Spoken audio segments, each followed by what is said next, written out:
دوستو ہم آپ کو انفو ایپ میں ویلکم کرتے ہیں۔ آج کی جو انفارمیشن ہے وہ ہے ترکی میں تیل اور گیس کے ذخائر کے حوالے سے۔ شاید اس انفارمیشن کے بارے میں کچھ لوگوں کو معلوم نہ ہو۔ ترکی میں تیل اور گیس کی توانائی کا 1/4 سے زیادہ استعمال ہوتا ہے۔ بحیرہ اسود میں گیس کی ایک بڑی فیلڈ سے 2023 میں پیداوار شروع ہونے کی امید ہے، لیکن چونکہ ترکی بہت کم تیل پیدا کرتا ہے، ملک کی درآمدات اس کی برآمدات سے زیادہ لاگت آتی ہے، جو معیشت کے لیے ایک مسئلہ ہے۔ بنیادی توانائی کی فراہمی تقریباً 1/4 کوئلہ، تیل، گیس اور دیگر ذرائع سے ہوتی ہے۔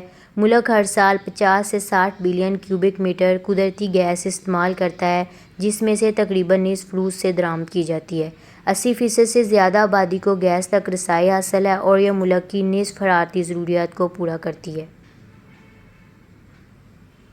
گھر والے سب سے زیادہ گیس خریدتے ہیں، اس کے بعد صنعت اور پاور اسٹیشن آتے ہیں۔ چونکہ ریاستی ملکیت میں تیل اور گیس کے تھوک فروش بوٹاس کے پاس گیس مارکیٹ کا 80% حصہ ہے، حکومت رہائشی اور صنعتی گیس کے صارفین کو سبسڈی دے سکتی ہے اور دیتی ہے۔ تمام صنعتی اور تجارتی صارفین اور بہت زیادہ گیس استعمال کرنے والے گھرانے سپلائرز کو تبدیل کر سکتے ہیں۔ چونکہ صرف 7% تیل مقامی طور پر پیدا ہوتا ہے، ترکی تقریباً مکمل طور پر تیل اور تیل کی مصنوعات جیسے پٹرول اور ڈیزل کی درآمدات پر منحصر ہے۔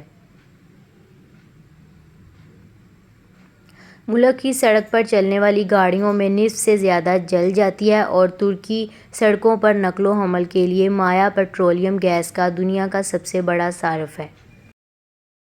2022 میں یوکرین پر روسی حملے کے بعد کئی یورپی ممالک نے روس سے تیل یا گیس خریدنا بند کر دیا تھا، لیکن روس کے ساتھ ترکی کے تعلقات ایسے ہیں کہ وہ دونوں کو خریدتا رہتا ہے۔ گیس ذخیرہ کرنے کی گنجائش میں اضافہ کیا جا رہا ہے۔ زمرہ: ترکی میں تیل کے شعبے وزارت توانائی کو توقع ہے کہ تیل کی کھپت 2025 میں 51 ملین ٹن اور 2035 تک 55 ملین ٹن تک بڑھ جائے گی، لیکن بنیادی توانائی کے حصے کے طور پر 2025 میں 29% سے قدرے کم ہو جائے گی۔ تیل آذربائیجان اور عراق سے پائپ کیا جاتا ہے اور کچھ روس سے مغرب میں بڑی ریفائنریوں میں بھیجا جاتا ہے۔ ازمیر میں اسٹار ایجین ریفائنری زیادہ تر ڈیزل آذری تیل سے تیار کرتی ہے۔ State oil company of Azerbaijan republic صلاحیت کو بڑھانا چاہتا ہے۔ تقریباً 50 ملین ٹن تیل کے ذخائر ہیں اور ہر سال تقریباً 3 ملین ٹن تیل پیدا ہوتا ہے، جو کہ کھپت کا تقریباً 7% ہے۔ اس لیے تقریباً تمام تیل درآمد کیا جاتا ہے، زیادہ تر عراق، روس اور قازقستان سے۔ زیادہ تر ثابت شدہ تیل کے ذخائر اور پیداوار جنوب مشرق میں بیٹمن اور ادیامن صوبوں میں ہے اور تھوڑا سا تھریس میں ہے۔ سب سے بڑا فیلڈ باٹی رمن ہے، جس میں اضافی باری خام تیل ہے۔ دیگر فیلڈز میں بہت ہلکا تیل پیدا کرتی ہیں۔ گھریلو خام API کی کشش ثقل اوسطاً 28 ہے اور یہ درمیانی وزن ترکی کی مارکیٹ کے لیے موزوں ہے۔ شیل کا تیل ڈاڈاس سے نکالا جا سکتا ہے، لیکن ہائیڈرولک فریکچر کی ماحولیاتی اثرات کو کم کرنے کے لیے اچھی طرح سے فضلے کے سیالوں کو مناسب طریقے سے سنبھالنے کی ضرورت ہوگی۔ سرنک میں ماؤنٹ گبر کے علاقے میں 150 ملین بیرل کے ذخائر ہیں۔ 2010 کی دہائی کے دوران تیل کی طلب میں کافی اضافہ ہوا، جس کی بنیادی وجہ ڈیزل کی مانگ میں اضافہ تھا۔ تیل کی طلب 2040 تک آہستہ آہستہ بڑھنے کی پیش گوئی ہے۔ درآمد شدہ تیل اور تیل کی مصنوعات کا نصف سے زیادہ سڑکوں کی نقل و حمل کے لیے استعمال ہوتا ہے۔